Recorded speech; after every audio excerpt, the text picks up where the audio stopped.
So hey guys, what's up? This is Himanshu and welcome back to my channel. तो recently मैं इजिकल topics for physics and maths की video डाल चुका था और अब हम ये लास्ट वीडियो डाल रहे हैं फॉर इजिकल topics to score maximum marks in chemistry for JEE mains 2021। तो अगर आपने फिजिक्स और मैथ्स की वीडियो अभी तक नहीं देखी है तो आप आई लिंक पर जाकर देख सकते हैं वो वीडियो। और without wasting any further time चलो केमिस्ट्री की भी बात कर लेते हैं। सो इजिकल topics to maximize score in chemistry in JEE mains 2021। Alright, आगे बढ़े तो हमारे दिमाग में एक क्वेश्चन आता है कि अगर हमें 99 परसेंटाइल लानी है केमिस्ट्री में और हमारी तैयारी ठीक ठाक है बट अब हमें जरूरत है इंपॉर्टेंट टॉपिक्स को करने की, तो हम कितना स्कोर एक्सपेक्ट करें कि हमारी 99 परसेंटाइल आ जाए। तो the score required would be 65 to 70 marks अगर आपको 99 परसेंटाइल लानी है जेईई मेंस 2021 में। तो ये स्कोर अचीव करने के लिए चलो बात करते हैं कि आपको कौन से टॉपिक्स करने की जरूरत है। So, the first topic would be mole concept and redox reactions, जो देंगे आपको 4 से 8 मार्क्स इन दी एग्जाम। और मैं कहूंगा अगर आपने एनसीईआरटी कर रखी है इन चैप्टर्स की तो आपको सिर्फ और सिर्फ जरूरत है पीवाईक्यू क्वेश्चंस लगाने की और आपके ये चैप्टर्स तैयार हो जाएंगे। नेक्स्ट हम देखें तो एटॉमिक स्ट्रक्चर, ये काफी इजी चैप्टर होता है क्योंकि ये कंप्लीटली फॉर्मूला बेस्ड चैप्टर होता है। अगर आपको इसके फॉर्मूलाज याद है तो डेफिनेटली आप क्वेश्चन ठीक करके आओगे। क्वेश्चन इसमें बिल्कुल मुश्किल नहीं आते हैं, बस जरूरत है कि आप पीवाईक्यूज एक बार लगा लो ताकि आपको कॉन्फिडेंस आ जाए कि हम जिस तरह के क्वेश्चन आते हैं उनको अप्रोच कर सकें। नेक्स्ट इज पीरियोडिक टेबल और पीरियोडिक एलिमेंट्स। तो ये कंप्लीटली थ्योरी बेस्ड चैप्टर है, तो मैं कहूंगा कि एनसीईआरटी एक बार पढ़ लो और एनसीईआरटी के क्वेश्चंस भी लगा लेना क्योंकि काफी सारे क्वेश्चन काफी एम्बिगुअस होते हैं। तो एनसीईआरटी से अगर कर लो पहले से और सही आंसर अगर आप डिसाइड कर लो पहले से, क्योंकि क्वेश्चन रिपीट होते हैं तो आपके लिए बेस्ट रहेगा। Next is thermochemistry and thermodynamics. ये टॉपिक्स बहुत ज्यादा इंटर रिलेटेड है आपस में भी और फिजिक्स के थर्मोडायनेमिक्स या फिर केटीजी के साथ भी। तो ये आपको दोनों टॉपिक्स टोटल 8 मार्क्स देंगे। और थर्मोकेमिस्ट्री तो एक तरह से लड्डू एकदम चैप्टर है, जस्ट हमें आना चाहिए प्लस माइनस करना जो हमारी रिएक्शन एंथैल्पीज होती हैं उनको, और बेसिक हमें फॉर्मूलाज आने चाहिए। तो हम ये चैप्टर्स बहुत आराम से कर लेंगे, हमें ज्यादा इसमें डिफिकल्ट क्वेश्चंस करने की जरूरत नहीं है, सिर्फ पीवाईक्यूज लगा लेंगे तो हमारा काम चलेगा। नेक्स्ट अगर हम बात करें केमिकल इक्विलिब्रियम की तो 4 मार्क्स का एक क्वेश्चन जरूर आता है इस चैप्टर से, केमिकल इक्विलिब्रियम। और ये क्वेश्चंस बहुत ज्यादा सिमिलर होते हैं, इसमें कई ज्यादा टाइप के क्वेश्चंस नहीं बनते, सिर्फ 2 तरह के क्वेश्चंस बनते हैं ज्यादा से ज्यादा।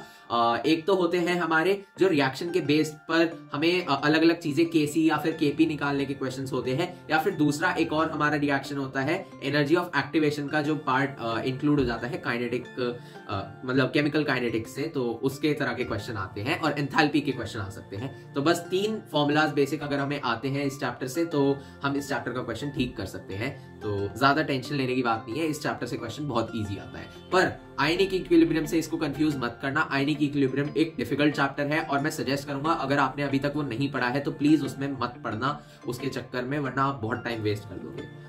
नेक्स्ट हम बात करते हैं जीओसी यानी जनरल ऑर्गेनिक केमिस्ट्री की। तो ऑर्गेनिक केमिस्ट्री मेरे ख्याल से सभी बच्चों ने कुछ ना कुछ हद तक पढ़ी ही होती है, बेसिकली जनरल ऑर्गेनिक केमिस्ट्री, और हमें इसमें ज्यादा डिफिकल्ट चीजें करने की जरूरत नहीं है। पर नोमेनक्लेचर पे हमें ध्यान देना चाहिए, आइसोमेरिज्म पर हमें ध्यान देना चाहिए और इफेक्ट्स पर हमें ध्यान देना चाहिए कि मतलब जो रेजोनेंस इफेक्ट्स होते हैं और हमारा एच इफेक्ट होता है और हमारे मेसोमेरिक इफेक्ट होते हैं, अलग अलग जो इफेक्ट्स होते हैं उन पे हमें ध्यान देना चाहिए। तो हम 4 से 8 मार्क्स अपने बेसिक्स को स्ट्रॉन्ग करके ला सकते हैं, 2 क्वेश्चंस ठीक कर सकते हैं और हो सकता है कि ज्यादा क्वेश्चंस भी आ जाए एग्जाम में और आप उनको ठीक कर पाए।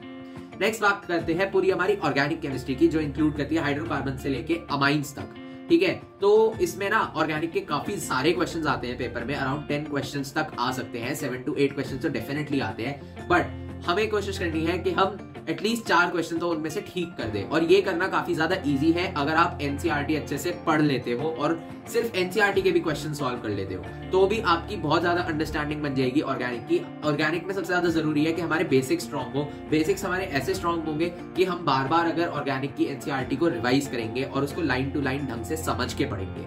हम ऊपर ऊपर से ना पढ़े, हम ध्यान से पढ़े। अभी हमारे पास इनफ टाइम है, हमें अब टाइम वेस्ट करने की जरूरत नहीं है, बस आज से लग जाओ। ये लास्ट इजिकल टॉपिक्स की वीडियो आ गई है, केमिस्ट्री की भी, पीसीएम, तीनों की अब आपके पास वीडियोस हैं, तो जाओ और इन पे काम करो। नेक्स्ट इज सॉलिड स्टेट, हमारा चैप्टर होता है सॉलिड स्टेट के। हमें देखो एनसीईआरटी पढ़ने जाओगे बहुत सारे पेजेस हैं, 40 से 50 पेजेस आप नहीं पढ़ पाओगे, ठीक है। तो अगर आप कंफर्टेबल हैं इससे, तो मैंने अपने चैनल पर शॉर्ट नोट्स डाले हैं सॉलिड स्टेट के, और मैं गारंटी करता हूं कि जिसने उन शॉर्ट नोट्स को ढंग से तैयार कर लिया और उसको करने के बाद पीवाईक्यूज लगा ली, वो एडवांस के भी क्वेश्चन करने के केपेबल हो जाएगा। तो आप जाकर उनको चेकआउट जरूर कर सकते हैं, आई बटन में आपको लिंक मिल जाएगा, और वरना आप चैनल पर भी जाकर देख सकते हैं। और next question, next chapter is liquid solutions. ये वेरी वेरी इजी टॉपिक है लिक्विड सॉल्यूशन। इसमें बहुत ज्यादा बेसिक फॉर्मूले होते हैं, मतलब फॉर्मूले होते हैं 4, 5, 6 फॉर्मूले होते हैं अलग अलग, पर वो इतने ज्यादा इजी होते हैं कि आप आराम से उनको सॉल्व कर सकते हैं, और इसका कंसेप्ट भी कोई इतना ज्यादा मुश्किल नहीं होता, और ना हमें चीजें ज्यादा याद रखने की जरूरत पड़ती। तो ये बहुत ज्यादा इजी चैप्टर हो जाता है, और हम एनसीईआरटी, ऑब्वियसली केमिस्ट्री की बात करें तो एनसीईआरटी इनफ रहेगी। नेक्स्ट हम आ जाते हैं टॉपिक्स पर। तो केमिकल काइनेटिक्स, केमिकल काइनेटिक्स बहुत ज्यादा इंपॉर्टेंट चैप्टर हो जाता है, क्योंकि इसके क्वेश्चंस रिलेटेड होते हैं केमिकल इक्विलिब्रियम के साथ भी। और इस चैप्टर में एक बहुत ज्यादा इंपॉर्टेंट फॉर्मूला होता है, वो होता है हमारा A = A0 e (kT). अगर आपको ये फॉर्मूला आता है और आपको इससे चीजें डिराइव करनी आती हैं, तो बेसिकली आपके बाकी सारे फॉर्मूलाज जो इतने सारे बनते हैं, हाफ टाइम वगैरह वगैरह, हाफ लाइफ वगैरह के, तो वो सब एलिमिनेट हो जाते हैं। आप सिर्फ इतने से एक फॉर्मूला के साथ मैक्सिमम क्वेश्चन सॉल्व कर लोगे। और एक एक्स्ट्रा फॉर्मूला जो होता है वो होता है एक्टिवेशन एनर्जी का। तो बस 2 फॉर्मूला के बेसिस पे भी आप काफी चीजें कर सकते हो, पर मैं सजेस्ट करूंगा कि अगर आपके पास टाइम है तो आपको पीवाईक्यू सारे लगाने चाहिए।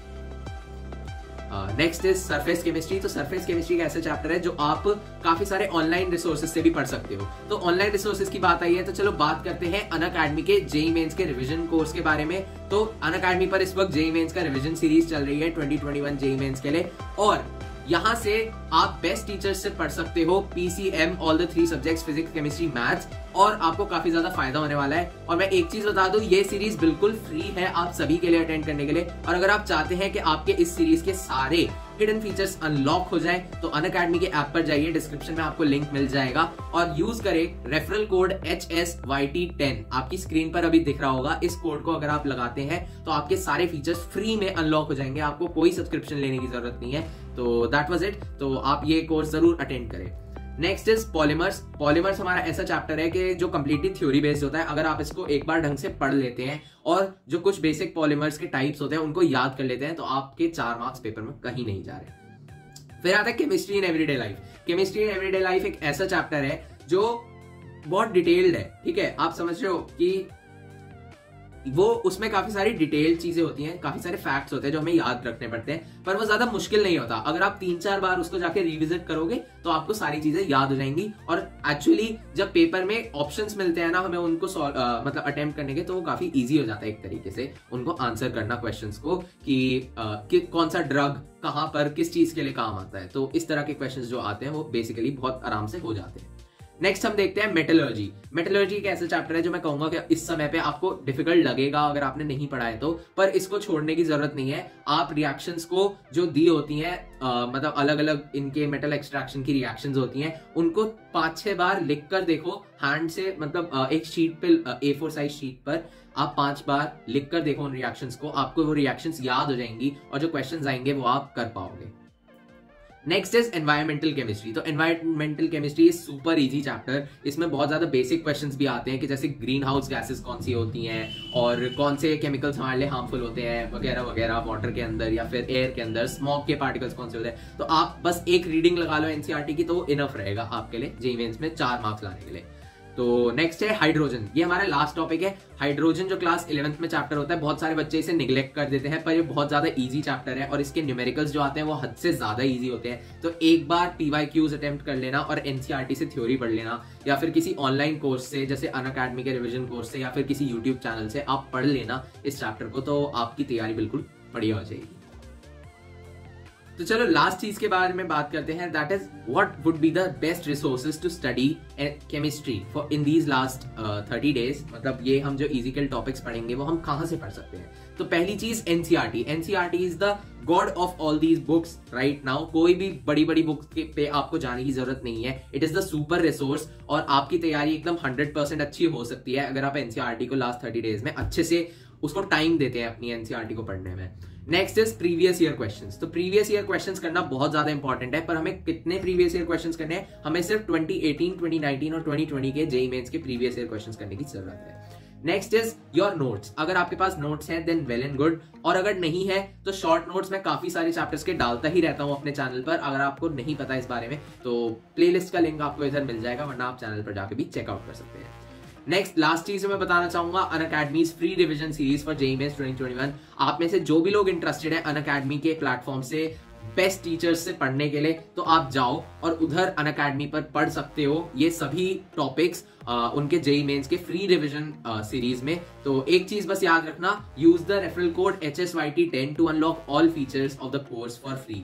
ये आपके लिए मेरी लास्ट टिप रहेगी, तो आप वहां से जाकर पढ़ सकते हो। और हम बहुत ज्यादा क्लोज है 5000 सब्सक्राइबर के लिए, तो मैं आपसे रिक्वेस्ट करूंगा कि प्लीज सब्सक्राइब कर दीजिए मेरे चैनल को, ताकि हम 5000 सब्सक्राइबर जल्दी से जल्दी पहुंच पाए। So that was it guys, thanks for watching my video and hope you liked it, and please like it and share it with your friends.